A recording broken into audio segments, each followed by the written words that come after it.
Sri Lanka, the exotic dream island in the Indian Ocean, called the Radiant Shining Land. A paradise of colours, scents, animals and culture, the land of tea, spices and many temples.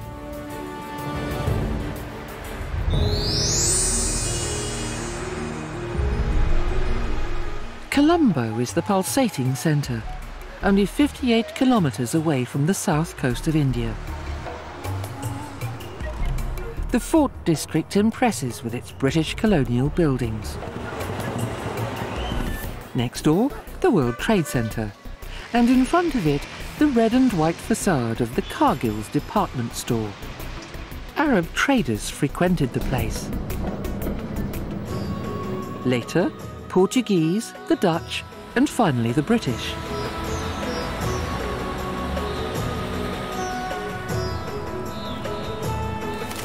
Old Petta district is the multicultural quarter. In the narrow sea street, there are two Hindu temples right next to each other. Sometime in the 3rd century, Hinduism was brought by the Tamils to Sri Lanka. Christians also have their place of faith, the Walsendal Church. The decisions which pertain to the Muslims on the island are made in the Great Mosque. In the centre of the district is the old town hall, built in Moorish style, where the councillors met. And the National Museum is outside, and within a magnificent neoclassical building, where, since the opening in 1877, a good insight into the history of Sri Lanka is documented. Vihara Mahadevi Park is a huge green oasis. It's a place of recreation and a popular meeting place for city dwellers. The Hiwala Zoo on the southern outskirts is one of the best zoos in Asia and owes its origins to a John Hagenbeck animal trapping station. The Beira Lake is located in the heart of Colombo. A wooden footbridge leads to the meditation temple Sima Malaka, which was built into the lake. Opposite is Gangaramaya, the oldest and most important Buddhist city monastery. At the southern end of the gull-faced green, directly on the Indian Ocean, is a luxury hotel from the British colonial era, the Gull Face Hotel, a fascinating house with a unique atmosphere. On the wide grounds in front of the hotel, where today children fly their kites, the fine colonial society once met for horse races and parades.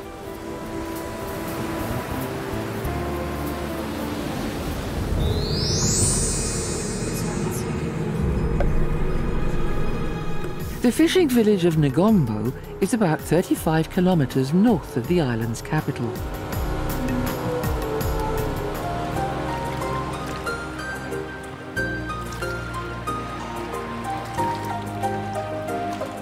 Today, people still fish in the characteristic outrigger canoes. And the large fish market attracts customers from near and far, but one shouldn't be too sensitive to smells here.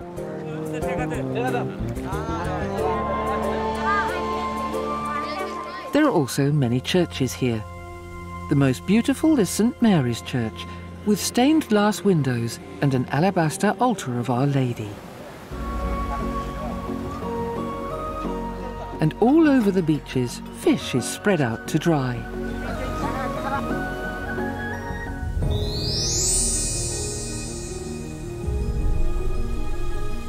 Further north, in the geographical centre of the island, is the so-called Cultural Triangle, and we visit Anuradhapura.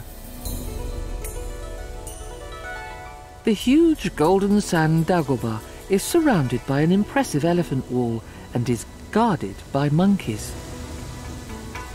A temple district surrounds the sacred tree, and pilgrims visit this place to pray and absorb its inherent power. When the South Indian conquerors reduced the city to rubble, they spared the Bodhi tree, as it was also sacred to them as Hindus. In the 3rd century BC, during the reign of Devanampaya Tissa, the rock monastery was built. Through a forest of stone pillars which once supported a wooden roof, we reach the Tissamaharama dagoba. On the huge area there are also rectangular ponds. A forest of columns surrounds the stone basin belonging to the refectory. There are also the remains of some religious buildings, such as the Royal Charity Hall. The decline of the royal city in the 11th century also meant the end for the monastery.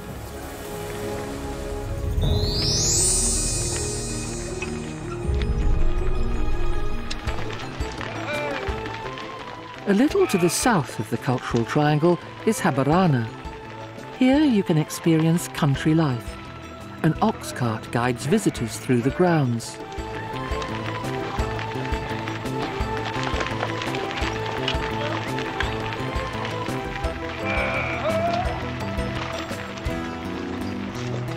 It's very soothing to be led slowly along the path of the old reservoir lakes with 2 cow powers.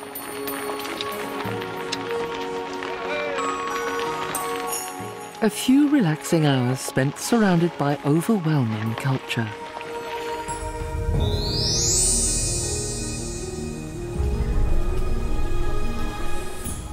A place in the centre of the island is also an example of the early disputes over power and throne. Sigiriya. Kasapa had the Simhagiri fortress built on a steeply towering monolith of gneiss and lived here in fear of his brother.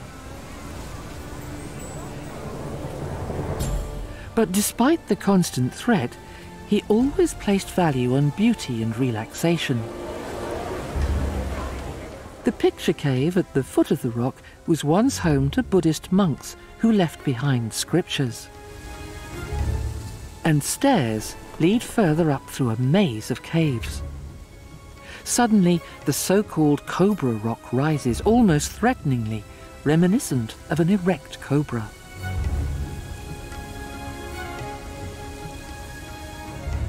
An upward, wedge-shaped natural gap between 2 huge boulders forms the passage for a staircase that leads further up to the rock garden.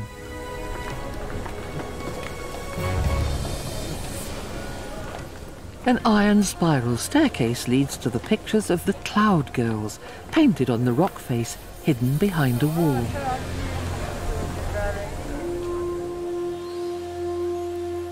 From the lion platform, one can see the steep ascents on the north side of the towering rock.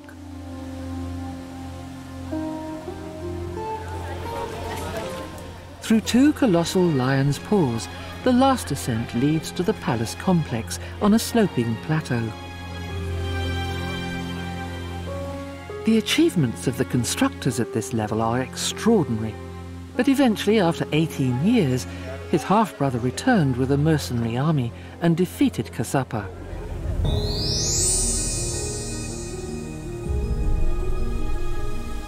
Polonnaruwa is Sri Lanka's 2nd metropolis of the old kingdom Rajarata. Today, only the ruins of the royal palace can be seen here, a place where 17 kings ruled for 200 years. Naga snakes and guardian stones guard the stairs to the terrace of the central dagoba.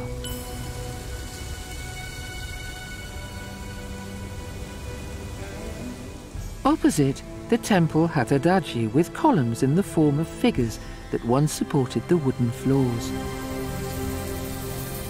Ever more relics houses.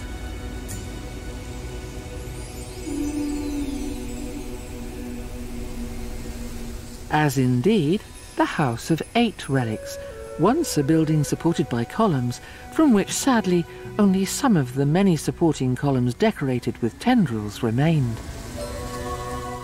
Tissamaharama is a well-preserved brick building with statue house and Buddha figure. In the eastern corner of the old city fortification stands a well-preserved Hindu temple. Further north, outside the former royal city, there were several impressive monasteries where many monks resided.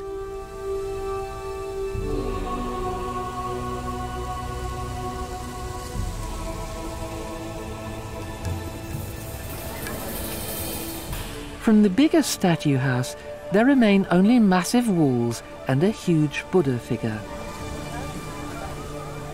And the rock temple Galle Vihara, with its 4 Buddha statues, is located in the far north.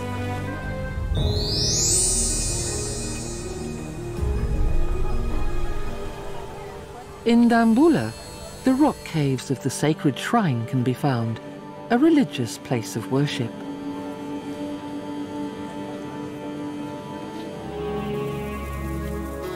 These are the caves with impressive paintings and Buddha statues which were surrendered by the kings.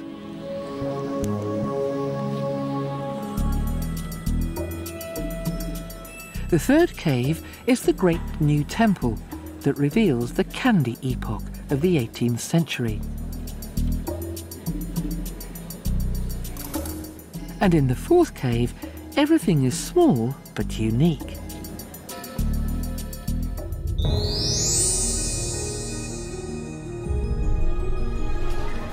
Kandy, or today Kandy, the culture capital of the island of Sri Lanka, is one of the most beautiful royal cities and is situated in the highlands on Lake Kandy. The Tooth Temple, considered the most important pilgrimage site in the country. The Court of the Drummers houses the golden shrine in its centre, the entrance to which is flanked by giant elephant tusks. This temple was built to house an extraordinary shrine, the oversized upper right canine tooth of Gautama Buddha. Visitors to the upper floor may, with luck, briefly catch a glimpse of the gilded container with the relic. In the rear building, a large room with Buddha statues and painted panels is surprising. Next door, the open royal audience hall with ornate wooden columns, and behind, the faithful can light their offering sticks. The royal palace and the traditions have always had a close connection to the people's faith.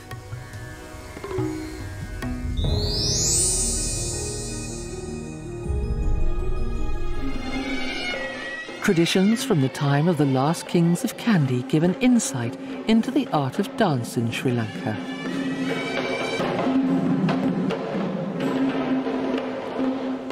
Like the devil dance or the harvest dance, relating the stages of the rice harvest. Acrobatics also play a role, as do amusing performances. The fire dance shows how willpower and resolute faith protect against burns.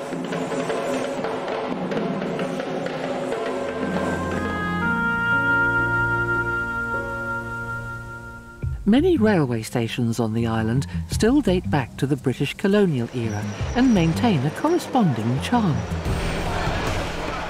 The train ride to Rambukana is like travelling back in time through picturesque landscape.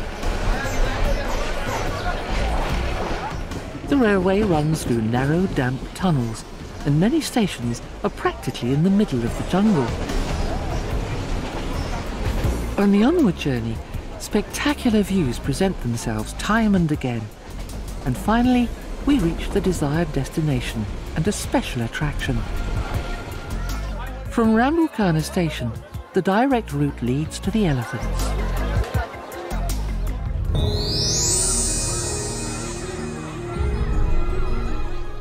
Polonnaruwa, the world's first and so far only elephant orphanage.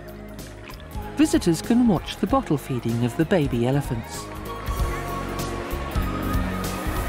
Something to the delight of the more than 80 elephants follows shortly after, as the giants march twice a day in a long line to the Mahaoya River. They move carefully between the large stones through the riverbed, lie down in the water, push and play, or let the carers hose them down. Cooled down, they return to the orphanage, and the tourists have also had their fun. In the Highlands, it is significantly cooler, and this is where the world-famous Ceylon Highland tea thrives. Hard-working women carefully pick the first young leaves of the tea bushes by hand on the steep slopes. In the tea factories, the collected leaves are dried, then crushed, and finally fermented using an enzyme. Then the moisture is extracted, and the different types of tea are separated and packed. Happy tea time!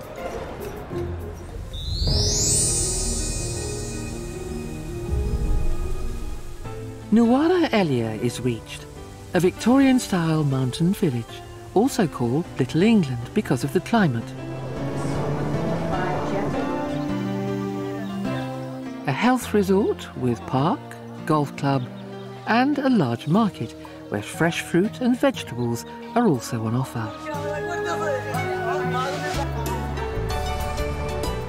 And there is also a lot on offer for the tourists, from horse racing and cricket to taking a ride in the romantic surroundings of the village.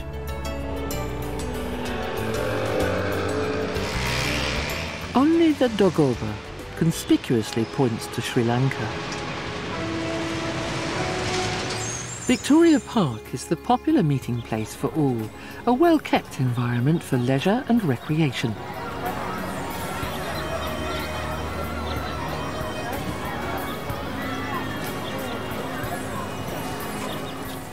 An exotic flora was set in place here early on, one which thrives magnificently in the highland climate.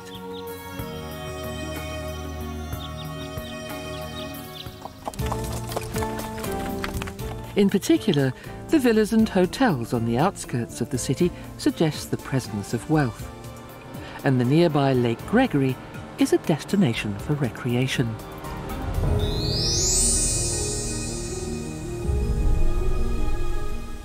Near Nuwara Eliya on the Sita River is the lushly colourful Hindu temple Setha Aman. The temple is, as usual, richly decorated with deities and demons, and the monkey general Hanuman is worshipped in his own shrine. There is clearly a lot of sacrifice, and of course, donations.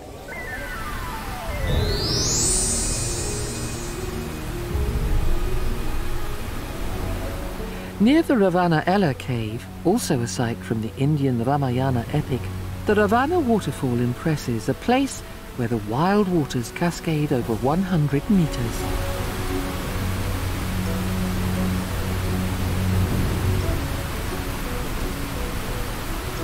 Especially after sufficient rainfall, the mass of water thundering down the rock face in freefall is a magnificent sight.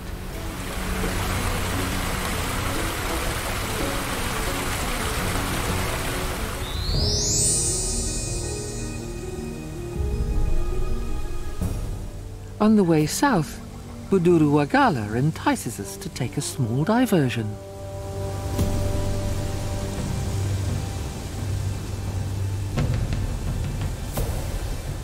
Seven colossal sculptures were chiselled out of the 20-metre-high granite rock massif in the middle of the jungle and partly reworked with plaster.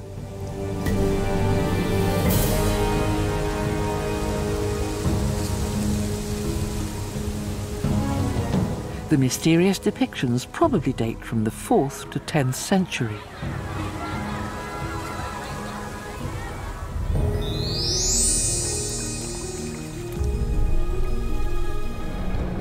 Yala National Park is located on the southeast coast of the island and is the oldest nature reserve in the country.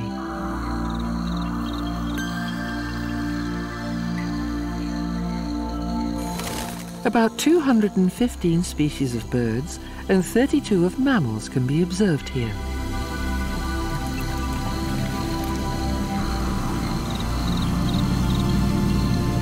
Two rivers feed these forests with water and also form small lakes and pools there, where herds of water buffalo and birds feel at home.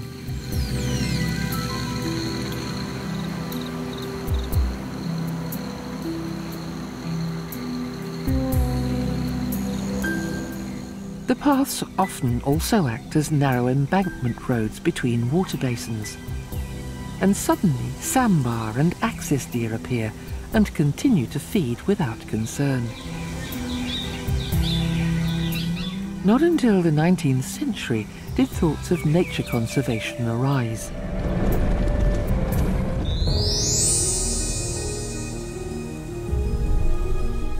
Still further south is Tissamaharama, once one of the royal cities, to which the numerous dagobas bear mute witness. 2,200 years ago, the legendary Sinhalese kingdom of Ruhuna was ruled from here. It was also often a refuge for the kings who had fled from the South Indians. Here they gathered new forces and allies to repel the invaders back onto the Indian mainland. But when in the 12th century the irrigation culture was destroyed by the invaders and the population was driven into the mountains, Ruhuna became deserted and the rice fields and the monastery became a wilderness.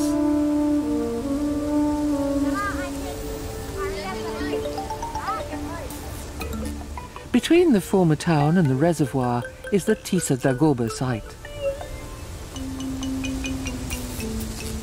The snow-white dagoba, dating from the 2nd century BC, is one of the 16 holiest sites in the country.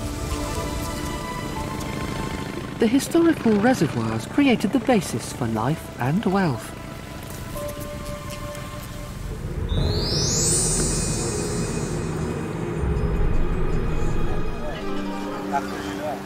The Ritipane, the unique stilt fishermen, look like they're from the picturesque Stone Age when they work.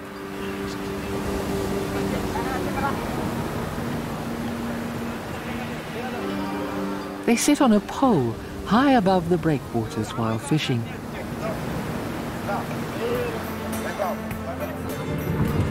The shore road leads past sleepy fishing villages with blue outrigger canoes and larger fishing boats. And everywhere, fish markets with appetizingly presented fresh fish tempt a spontaneous purchase.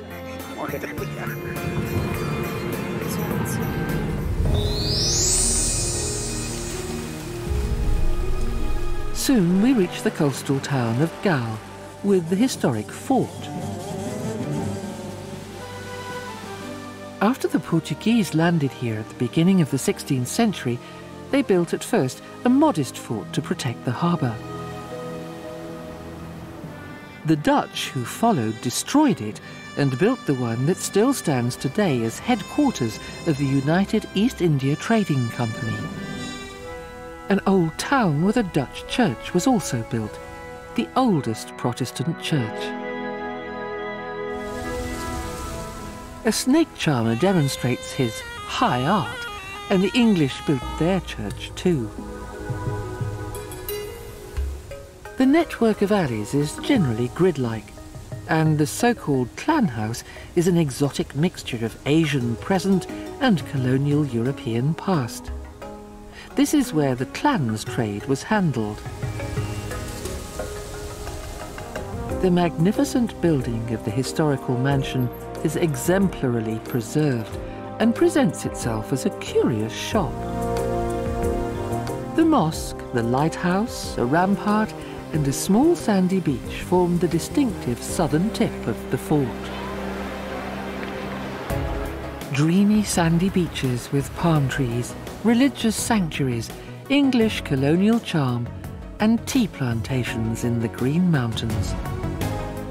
Sri Lanka is a holiday paradise with thousands of years of history. Fascinating, mystical, and extraordinary.